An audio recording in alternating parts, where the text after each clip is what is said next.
This is Baby Blue Mind. I walk around the earth and talk about what's on my mind. And today I'm discussing why your personal growth or evolution creates envy in others. Why your personal evolution or growth creates envy in others. And so I'm just going to start with one sort of concept that I call the status quo identity. The status quo identity. And what I mean by that is the identity that you basically have prior to any sort of personal growth or evolution that you might find yourself engaged in. Status quo just means sort of the present state of affairs. So this is sort of the thing that you are before you undergo some kind of like growth or transformational path. And so the way that I'll start with sort of like a common saying, sort of, I don't know if it's a quote, but it's definitely sort of like a phenomenon that I've observed in my life, which is that when people view themselves, they view themselves as an individual who is sort of capable of change or transformation. But when people view other people, they sort of view them as a static, sort of unchanging identity. And so what happens is other people who are viewing you as having sort of a fixed status quo identity, as opposed to viewing you the way that you view yourself as a person who's capable of change, growth, transformation, and evolution. And so that's just sort of the dynamic where when people look at other people, they see them as static. When they look at themselves, they look at them as a being who's sort of capable of change. And so I'll explain why that's important. So when you sort of engage in any sort of personal growth or transformation, this snaps that conception that other people have of your status quo identity, or perhaps even the person that you were in the past. People can't process that, man, or they can't process it very easily, because to their mind, they're still viewing you as your status quo identity, okay? It's not easy for the mind of others to register the fact that you are undergoing some sort of personal growth or evolution. It doesn't factor into their psychology in that fashion. And so there's going to be a sort of psychological resistance to that when you do exhibit some sort of personal growth or evolution. And I'll give you an example of that. So I had, and it's going to create envy in them big time if they're not, on your team or whatever, or sort of like secretly have some sort of contempt or disgust for you. And so I'll give you an example of how that operated for me in one instance in my life, perhaps two, if I can remember to do the second one as well. And so I had a friend in college, actually, who I considered him a friend, and then we lost touch for, I don't know, probably I'd say I don't know, maybe even like 15 years or so. And then he ended up moving to my town that I was already living in. And what happened was, in those sort of 15 years or so that occurred, I had sort of, I'm not trying to sound too cocky or anything like that, but I sort of came up. Whereas he sort of envisioned me as the person that I still was when we last interacted in college. You know, the acne cleared up in those 15 years. I had a little financial come up, you know, a couple other things, you know, just sort of kind of went in my favor over those 15 years. However, this individual sort of stagnated, and at least the last time that I saw him, just wasn't particularly happy with his state in life. So you can imagine the amount of envy that would create when I sort of passed him in like the hierarchy. Now, I don't think of things in terms of really hierarchy or anything like that, but I know to a fact that this individual does. So I'm putting myself in his mind, where he's now viewing, oh, this person, in his mind, he's going, oh, this person who I sort of was like superior to in our younger years, now that's no longer the case. And so I could tell this just generated like a significant amount of envy in him, because, and it's not like, man, I don't give a shit about that or like hierarchy. It's not like I was trying to undergo, I don't try to go undergo any sort of growth or evolution in my life to do it for anyone other than myself. I do it for myself because I'm not in competition with anyone. I'm in competition with myself. My life is a self competition to see if I can optimize myself as a person, to see if I can get the most out of this life that I possibly can. Not in an attempt to like defeat anyone or one up anyone or anything like that. If that happens in the mind of other people in the process, that's their problem, man. I don't give a shit about that. But I'm not there. There is no competition, in my humble opinion. I don't live my life like that. And man, comparison's the thief of joy, as they say. Like, I don't live my life in comparison with anyone. I think that's just detrimental. It's just a mindset. I don't understand why so many people live with that mindset, especially too, because like I live in South Florida, where I'm walking around right now, and people are so materialistic and comparison oriented, and it makes them so miserable. I always kind of like giggle at them in secret, people who are like so materialistic and comparison oriented, or just anywhere, man. It's not just South Florida. It's just like, you know, a symptom of our society in general. But man, if you live your life in just like complete comparison mode and materialism mode, you're setting yourself up for disappointment, because someone's always going to have more than you and someone's always going to have less than you.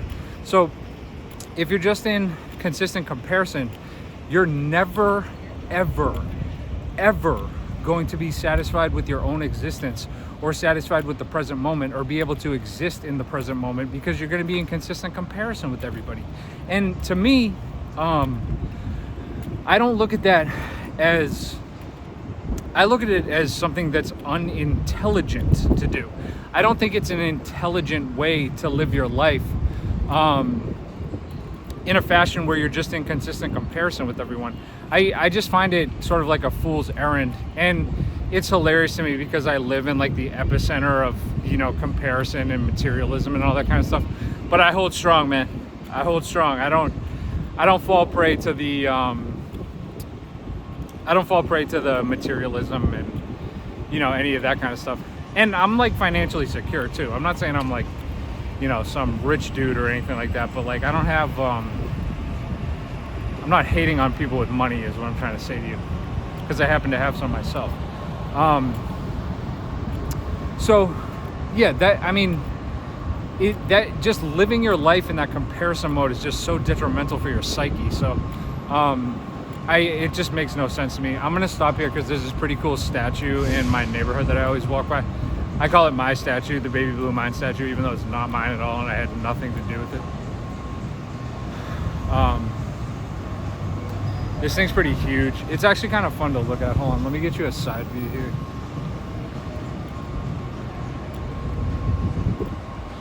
Yeah, this is in, if you ever want to visit Fort Lauderdale, Florida, United States of America. The neighborhood I live in is called the Las Olas Boulevard area. I'll just show you how big this thing is. Like, you can walk through it. Like, I'm walking through it right now. Almost just smashed my head into it. And just to show you how tall it is, like, this is its fist right here. I'm 6'1", and I come up to what, like its ring finger or something like that. So yeah, this thing's pretty cool. And I'll shout out the author too. And I gotta tell my standard dad joke, which is that I'm 6'1", but I tell the women that I date that I'm 6'2", because hopefully they won't measure me. But it just adds, you know. Thrive by Daniel Popper. Thrive by Daniel Popper is the name of it. Yeah, I tell them I'm 6'2". I don't think they're gonna get like a measuring tape out and be like, can you get up against the wall, sir? This is really a make or break for me if you're 6'1" or 6'2". Hopefully they don't think that. Maybe if they see this video, they'll come to dates with like a measuring tape to be like, you're a liar. You're a liar. There's your dad joke for the day. And I'm not a father, but that doesn't mean you can't tell dad jokes in my humble opinion. So yeah, just with this guy, man, and just another story about this particular individual who I will never ever name. The other thing that just like, man, I saw like outward signs of envy with this one. So this guy considers himself like a ladies' man type guy, and we were at, this one was crazy. We were at a like restaurant bar type situation. This was a couple years back before I cut him out of my life entirely because he's a sociopathic narcissist. That's a whole different story. But we were at like a restaurant bar doing our thing, and there was this, you know, group of ladies. I forget whether they were like with us or whether they were just kind of like around, you know, the table for the ride or whatever the heck was going on. And my friend was sort of pursuing this attractive young lass, and I'm just sitting there, you know, eating my pasta or whatever the hell it was, not thinking too much of it. And so I'm just enjoying myself, just, you know, chilling by myself in this group, you know, shooting the breeze with whoever's around. And sure enough, this young lass sort of deflects the advances of the envious individual and moseys her way on over to your boy. And now, I ain't saying I'm Rico Suave or nothing like that, or that I'm like the, you know, that I'm some sort of ladies' man or nothing like that. But I could gather, as you might be able to tell from, you know, a woman's body language, that she was feeling your boy a little bit. And so that put me in an interesting predicament, because at the time I was friends with the guy who had his advances rejected, and I was like, oh man, I still need to kind of like abide by man code when it comes to this, like, you know, situation where like I'm not gonna try to, you know, go after the girl that he was kind of going after or whatever, which is hilarious because you think he would have ever afforded me that same courtesy if the situation were reversed. But so now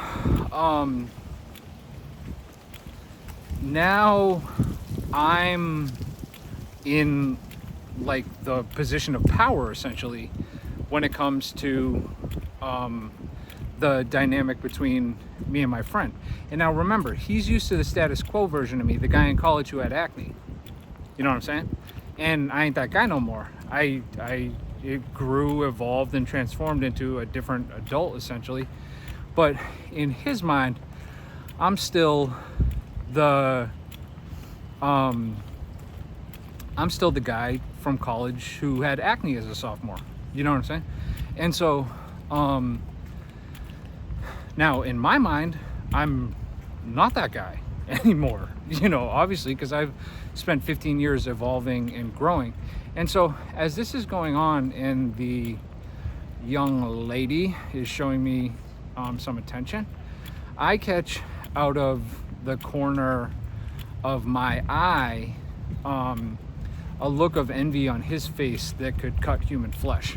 So I just saw it straight up, like right away. Now, at the time, I was, when I was still friends with this gentleman, I was like, oh man, in my head, I'm like, my friendship with this guy is more important than, any kind of like interaction or whatever that I could have with the girl or whatever.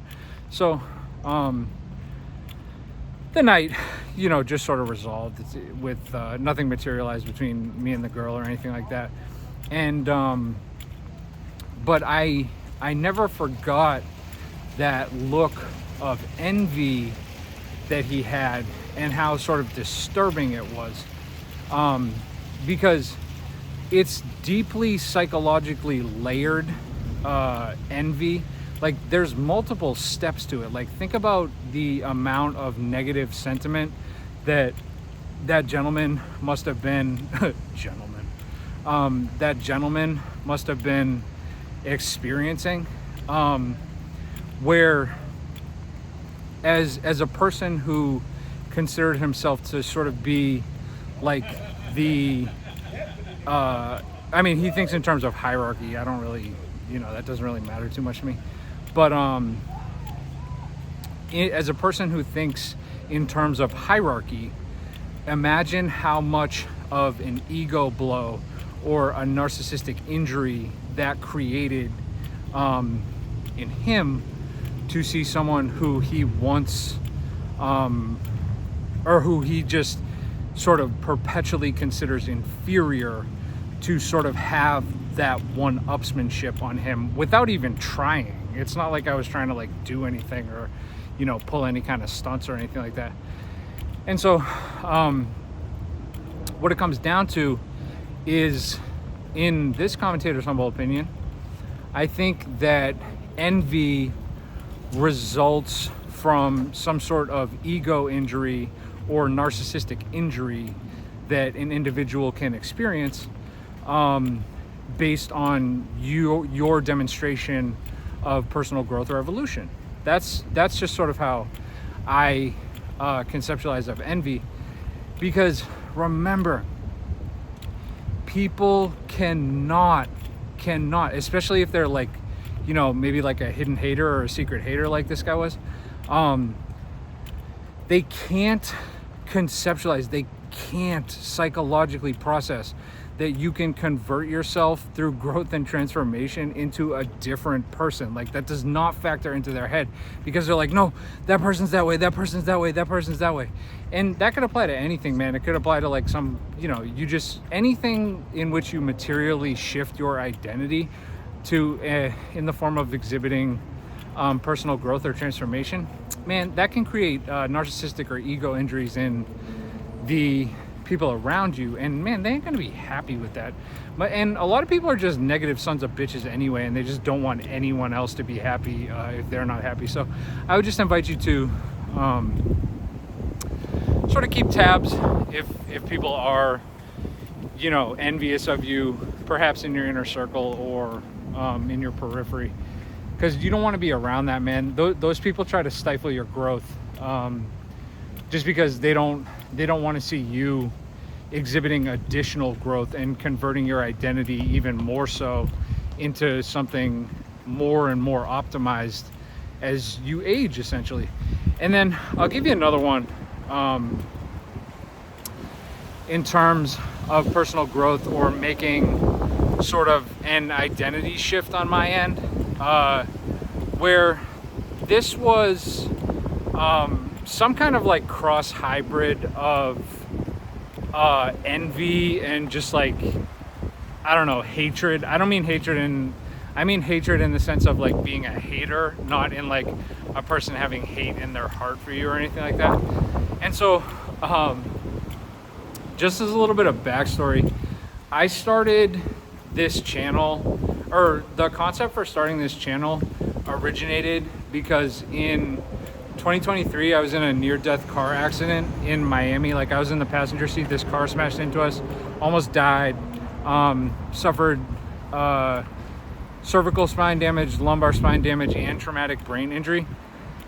And so after that near-death car accident, I went like so down into this months and years long period of isolation and depression. And man, I thought I was never gonna get out of it. I honestly, I thought I was never gonna get out of it. I still had just like a flicker of hope, but man, it was dwindling by the day and it was getting bad. I thought I was never gonna get out. I mean, wouldn't you be pretty depressed if you out of nowhere you just got permanent spinal damage and traumatic brain injury just like for no reason, completely out the blue? And then I thought I was just basically destined to this life of like permanent suffering and misery. So that was like the most down I ever was in my life. And then I basically just like clawed my way out of that intense depression and isolation over the period of several years. And so what that the way that I conceptualize it is that it created like a duty in me to try to help other people,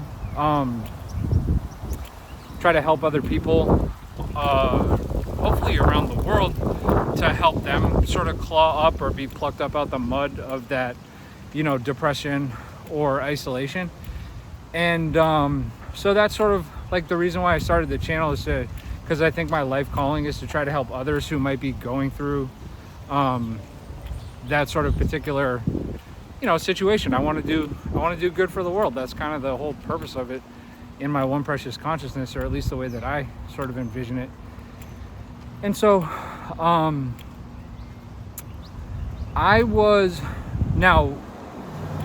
never ever in a million years thought that I would do any kind of like social media or anything like that. And so at the time when the idea originated in me to start this channel in an effort to, you know, help other people sort of break out of their own personal hell that they might be experiencing, just as I did for myself, I was dating this lovely lady, and I made the decision, and I like my world in black and white. If I make a decision, I'm doing it. And so I made the decision that I'm going to start making videos to help people. And I told her, and I said, listen, I made the decision that I'm going to make videos to try to help people, and that's final. That's just what I'm doing. I consider it a duty, and it's just what I'm gonna do as part of my life now.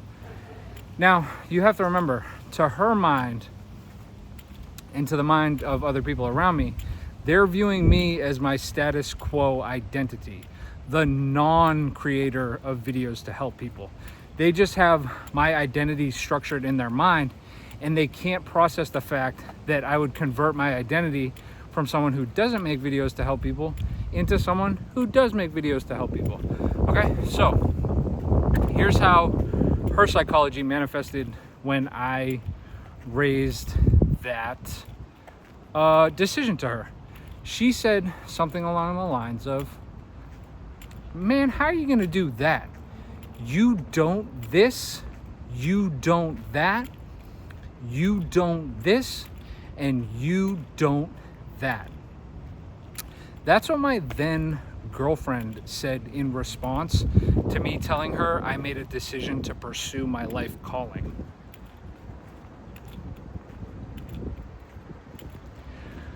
I told my then girlfriend that I made a decision to pursue my life calling, and she said 4 statements that begin with "you don't."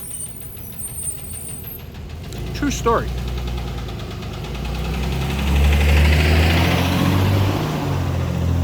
See you, lady. Don't let the door hit you on the way out.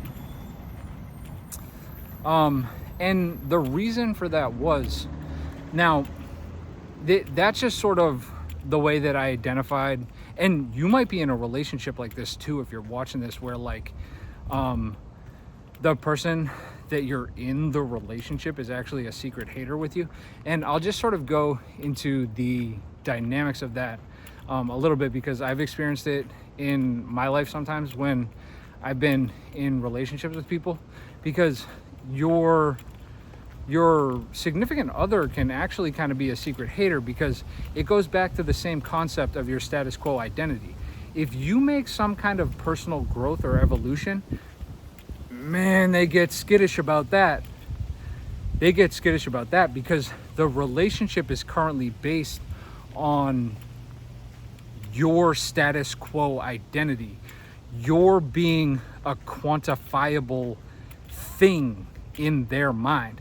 So for you to exhibit any significant personal growth or evolution or change in your identity, whoo, man, that creates major either envy or insecurity in the mind of your partner. Not always. If you do have a good and supportive significant other, in an ideal world, they would be sort of proud of you or be supportive in your efforts at personal evolution, personal growth, whatever you want to call it.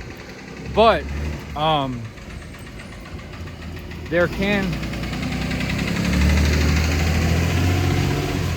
you've been in enough relationships like I have, you can tell that there's some people that might be the person in your bed might not be interested in seeing you exhibit any kind of personal growth or evolution. And that's the way that this particular woman was. And I wish her all the best. Like, I don't, it doesn't matter to me that she was doing that. Because this is far more important, man. Saving lives. As of filming this video, I saved one life. There was a kid contacted me, and I won't share like too much of the details. I discussed it in other videos. But I saved a life. He contacted me and said that he was going to do it. Think about what it is. He said he was going to do it in a couple of days. And through my communications with him, I essentially prevented him from doing it. And so I literally saved a life. And I'm not trying to say that, to say that I'm like the man or anything like that. It was just the whole purpose of why I started doing this. And I wrote on one of my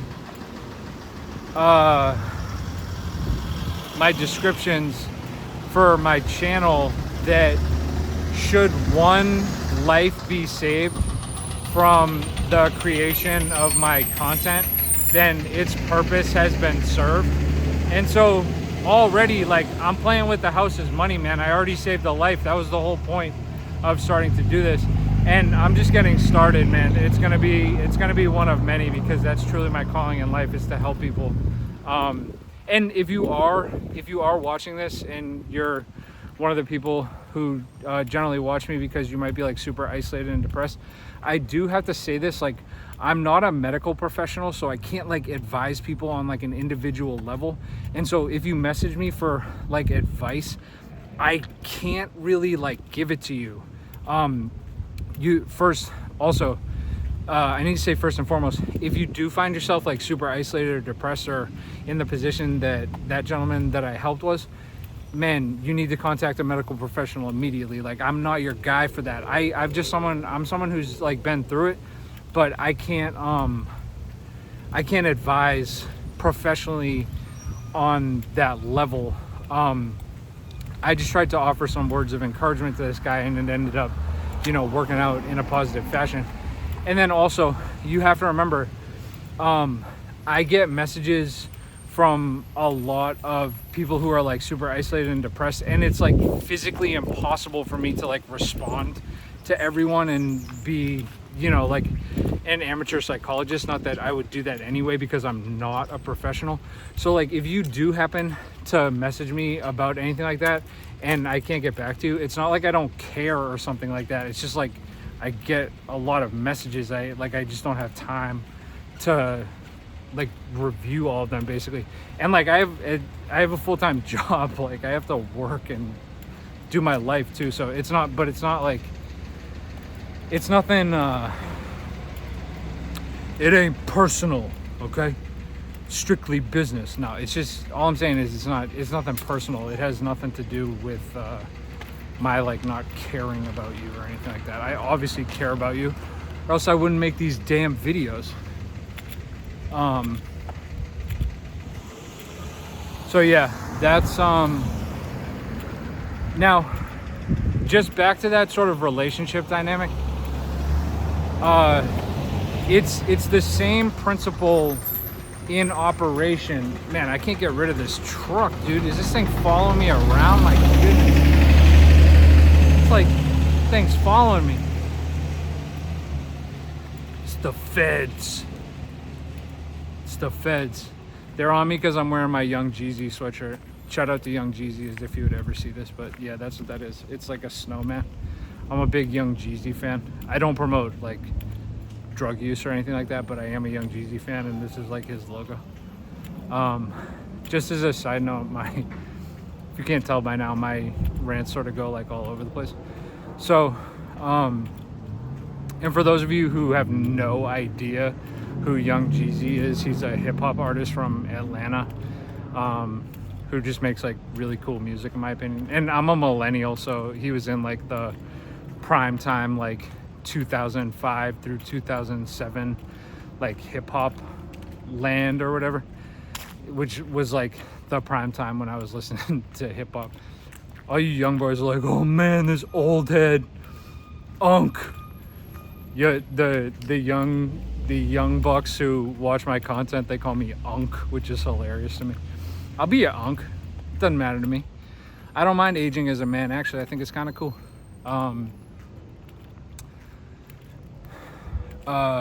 If you're doing it right, in my opinion, but you know, one man's opinion. So anyway, oh yeah, just going to this Young Jeezy point.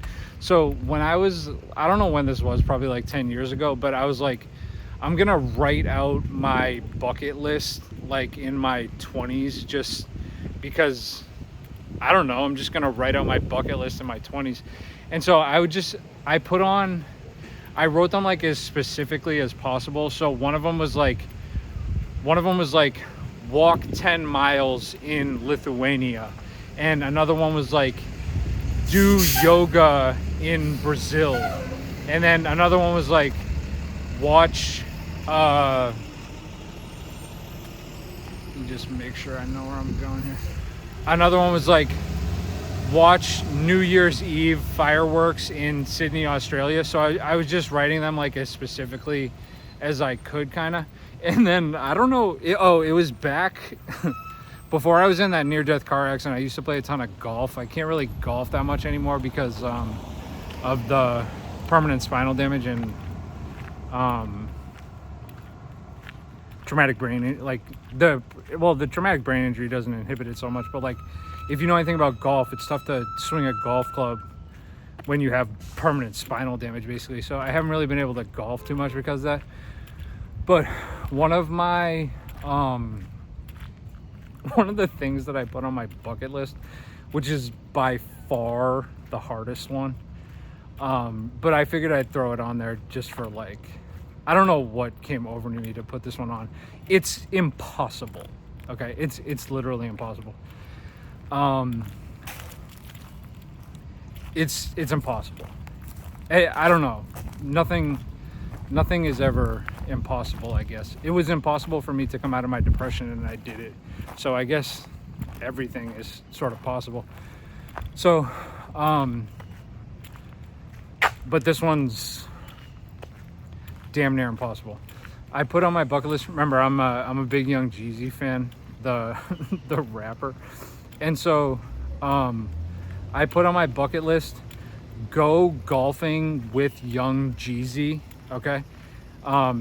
First of all, I don't even know if he's a golfer. Okay. I don't know if he's ever swung a golf club. I don't even know if that's like his thing or whatever. but I put go golfing with Young Jeezy. That was the first part of it, okay? The second part of it, which makes it like way more difficult and damn near impossible, is and make a birdie, okay?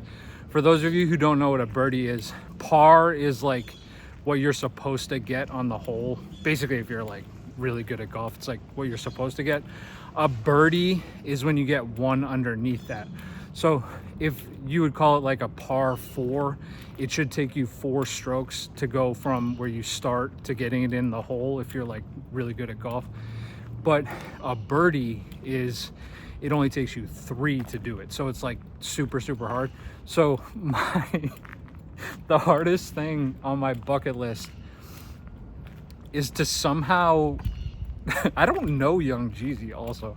The hardest thing, obviously, the hardest thing on my bucket list is to somehow locate and befriend Young Jeezy, get him to go golfing with me, which I don't even know if he does. And then throughout the course of the round of golf that I play with Young Jeezy, I have to do a ridiculously hard golf task while I have permanent spinal damage and traumatic brain injury, okay? So, I don't know. I want to say I got that, but that's a tough one. That's a tough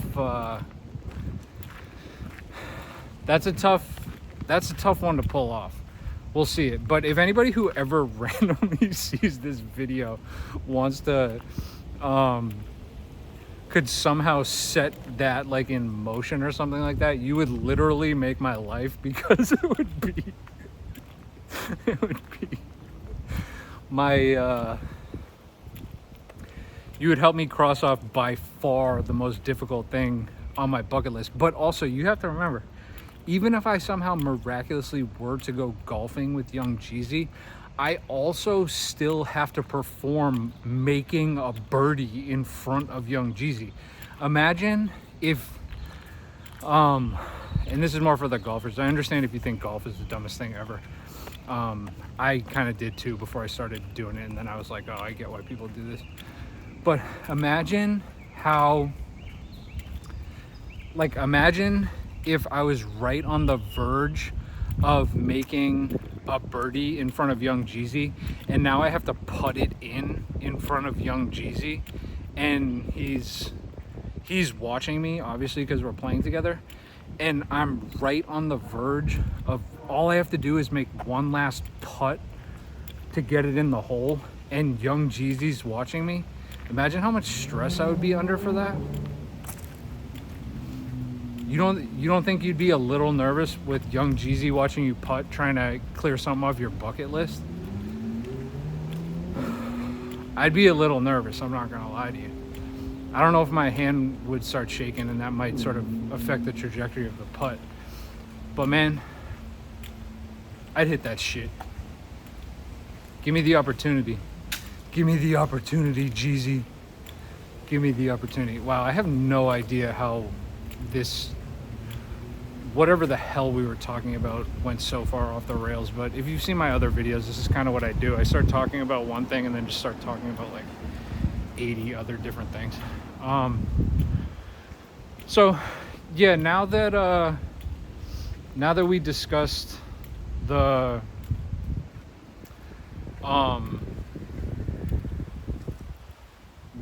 like envy and all that kind of stuff, if you're still with me at this point, you might just like listen to me like rant about random shit, basically. So I guess I'll just talk more about my bucket list items. If you want to turn this off, you're just like, this is not what I came here for, I totally understand.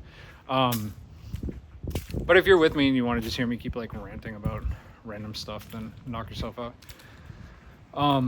So I'm not, if you might have noticed from my bucket list stuff, a lot of it had to do with like traveling to different places. And I'm like, I think at this stage in my life, I'm like, I could sort of accurately be characterized as a semi world traveler. I've been some places, but I would not give, at least at this stage in my life, I would not give myself the title of full world traveler. I don't think that sort of distinction is warranted.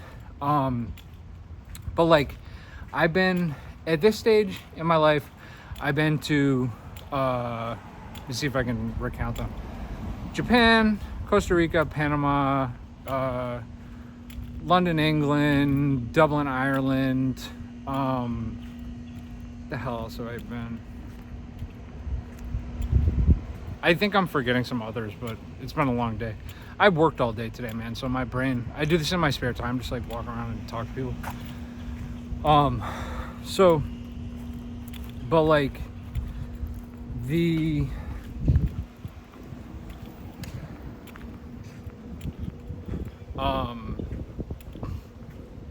so I'm not like a hyper world traveler or anything like that, but like, I've seen some shit in my day. And also I'll tell you just my coolest travel story, and where I would recommend that everybody go at least once in their life, which is in Tokyo. My favorite travel story of all time, or just favorite place ever that I've been, is Tokyo, Japan. It's so ridiculous, dude, because the population density in Tokyo, Japan is so staggering, meaning like how many people there actually are. And because when I went to Japan, I think in like 2022 or something like that, I think the estimate of how many people who lived in the Tokyo metropolitan area was like 39.4 million people. And so there's people everywhere. They're beneath you, they're above you, they're to all sides of you. Like, you're in the trains, and there's just like, there's people everywhere. But the coolest place that, if you go to Tokyo, that I think is the coolest place, is Tokyo Skytree Tower. Tokyo Skytree Tower. And it's, I think, as of filming it, it might be the third tallest building in the world. I don't know if that's accurate or not, but I think it is. It's this massive, massive building in Tokyo that overlooks the entire city. And all you see from the top of it is just like these ridiculous lights everywhere of this 39.4 million people, man. That's, I don't know, that's what, like 4 times the size of New York, I want to say. Maybe, I don't know if my figures are correct on that. It's for people living in America, that's 4 times the size of New York City, man. Just think about how big that is. And I wanted to go to the biggest city on earth during my life, and that's one of the reasons that I went to Tokyo. Also, I just think Japanese culture is kind of cool, and I'm really into Zen. If you've ever seen my other videos, I'm really into like Japanese Zen, just like reading books about that stuff. And so that was like one of the other reasons that I went there.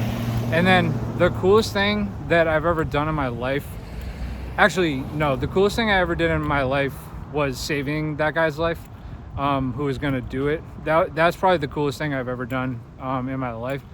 But in terms of like travel and doing cool stuff like that, the coolest thing that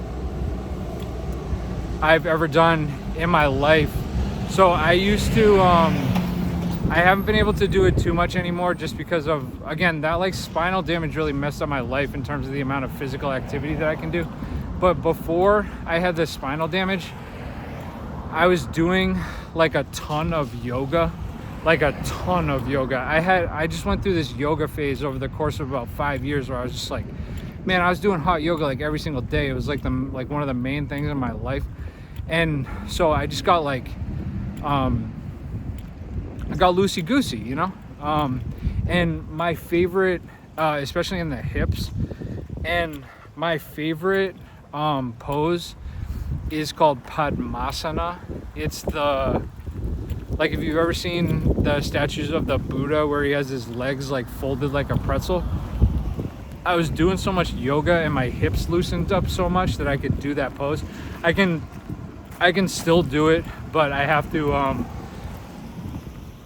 have to get loose for a long time to do it now. But so I still can, but back then I could do it a lot easier, do the legs folded in a pretzel pose basically. And so when I went to the top of Tokyo Skytree Tower, I was like, oh man, you know, it would just be like a really fun thing to do during my lifetime would be to get into that Padmasana folded legs pose and just meditate on Zen for a little while at the top of Tokyo, like at the top of a different planet basically. And so I did it. I'm not going to tell you what the secret of Zen that I found out is there, though. That's for me to know, okay? Because I'll tell you this much. If you fold your legs into Padmasana and practice Zazen seated meditation at the top of Tokyo Skytree Tower, you will have some interesting thoughts, my friend. You will have some interesting thoughts. And so, yeah, that was probably, in terms of like travel and stuff, that's probably the coolest thing I've ever done in my life. And that's where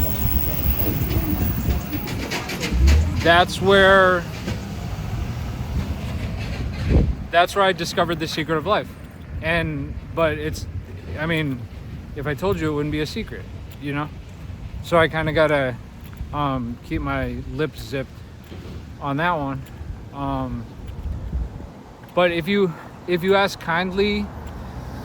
me kindly enough to share the secret of life with you, you approach me like very, very kindly, and you know, with a significant amount of, you know, compassion and desire to, you know, really know the secret of life.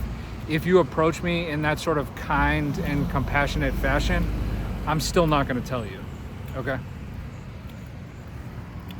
Go figure it out yourself. I'm not telling anyone the secret of life, but I do know it. That's for darn sure.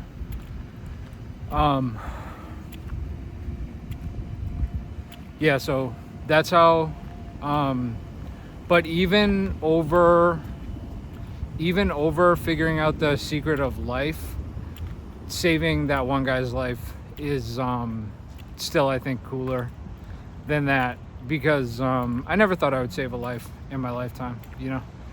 And you might be saying, oh, maybe saving another life is the secret to life. There's a valid argument for that, you know what I mean? There's definitely a valid argument for that, but that's not the secret of life that I know. That's just, you know, a really sort of cool thing that you can do with your life, I think. And you also might be saying that, oh, he probably thinks the secret to life is making a birdie in front of young Jeezy when they go golfing, or, you know, something of that nature. No, it's something entirely different than that.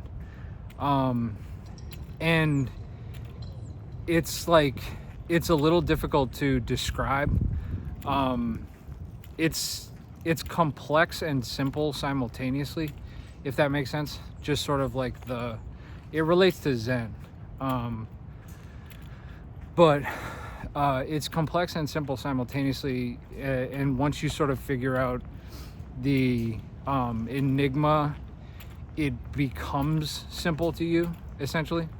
And then, but like getting through the enigma is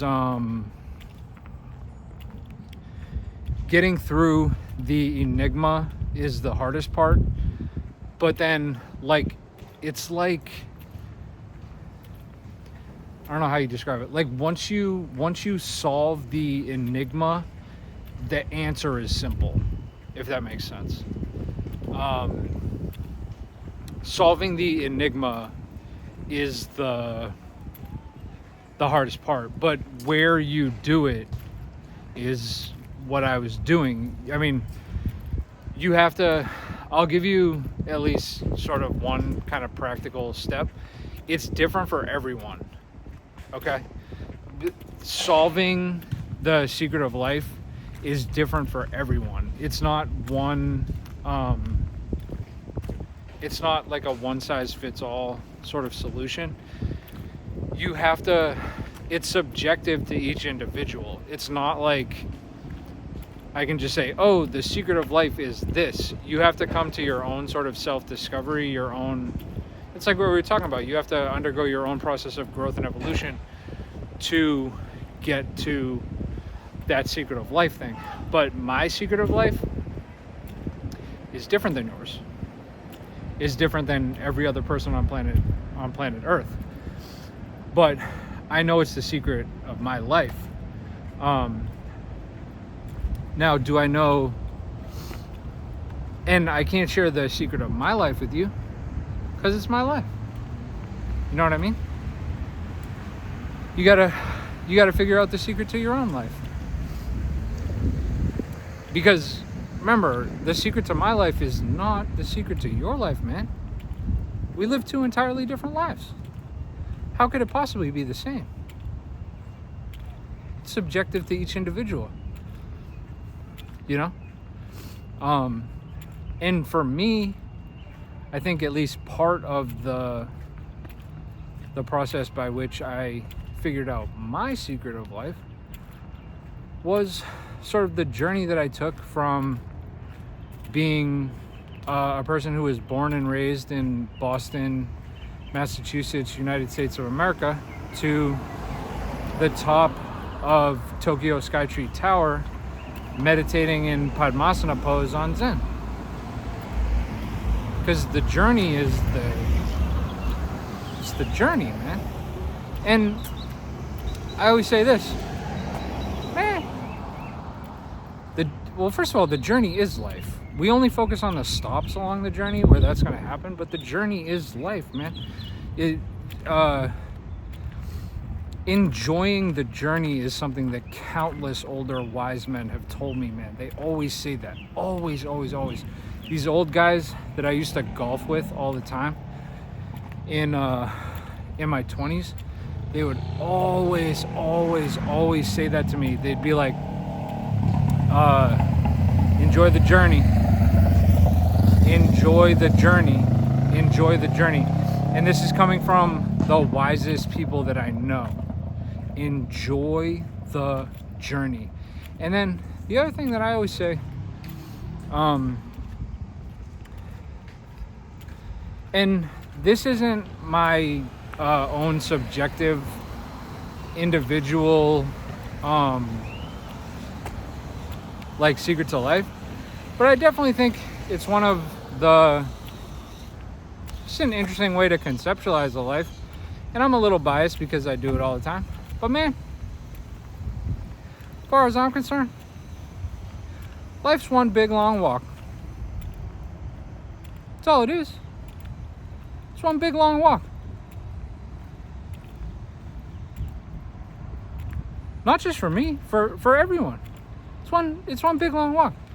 I wake up in the morning, just for me. If you've seen any of my other videos, you know this is the case. I wake up in the morning and I start walking. You know what I mean? And I don't just mean like the physical activity of walking. It also operates in the metaphorical sense. You're always walking, man. Think about it. You're always walking. Even if you're not doing like set aside the activity of walking, you're walking, man. Everywhere you go, you're walking. And life, as far as I'm concerned, is one big ass walk. And it just matters what you do along the walk. It matters what you do when you stop from the walk. And then it also matters as you're going along the walk. It's one big ass walk, basically, or at least that's how I treat it. And so That's why I enjoy walking so much, man. Just walk around all the time. You guys see my videos? This is what I do. I walk around and talk to myself in public. That's what I do. It's like my favorite thing to do. And wear Young Jeezy hoodies. I bet you never heard someone give you life philosophy in a Young Jeezy hoodie before, have you? I don't know. Maybe you have. Maybe you have. I shouldn't make assumptions. I shouldn't make assumptions. And so yeah, that's how I'm gonna close up shop on this video. That's how I'm gonna close up shop on this video, is by leaving you with the concept that life ain't nothing but a big long walk, and it just matters sort of what you do along the way.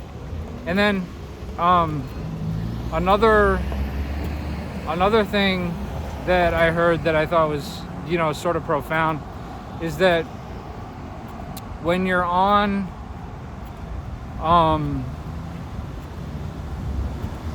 your, let's say you're to be buried one day, on your tombstone, and like on the tombstone of many people who have passed, may they rest in peace, it's going to say one date, and then there's going to be a dash, and then there's going to be another date, and that's your life. The question is, what will you do with your dash? What will you do with your dash?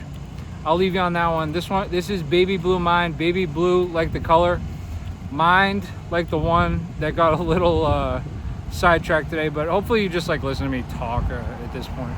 But y'all have a good one wherever you are, doing whatever you're doing. Life ain't nothing but a big long walk. And what are you gonna do with your dash? Those are my my thoughts that I will leave you on. I wish you all the best in your personal and professional endeavors.